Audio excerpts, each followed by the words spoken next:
Hai semua, selamat datang ke YouTube channel SM Collector. Hari ini SM nak unboxing hadiah istimewa daripada Monster. Hadiah istimewa ini SM dapat melalui pertandingan terbaik foto challenge yang telah diajukan oleh Monster pada tahun lalu. Nak join ni mudah saja, anda hanya perlu pergi ke 7-Eleven yang berdekatan, ambil gambar terbaik thumbs up bersama Bobo Boy Galaxy Card. Ini adalah gambar yang SM Collector submit untuk pertandingan ini. Macam mana? Kreatif tak? Dan baru-baru ini, Monster telah mengumumkan nama pemenang pertandingan itu. Dan tak sangka, SM Collector merupakan salah seorang pemenang bertuah pertandingan itu. Jadi tanpa buang masa, jom kita tengok apa yang ada dalam kotak ini. Check it out!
Terima kasih banyak-banyak kepada Monster kerana mengajukan pertandingan yang awesome ini.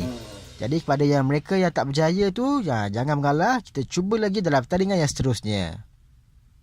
Sekian saja video kita untuk kali ini. Berjumpa lagi di video yang seterusnya. Bye!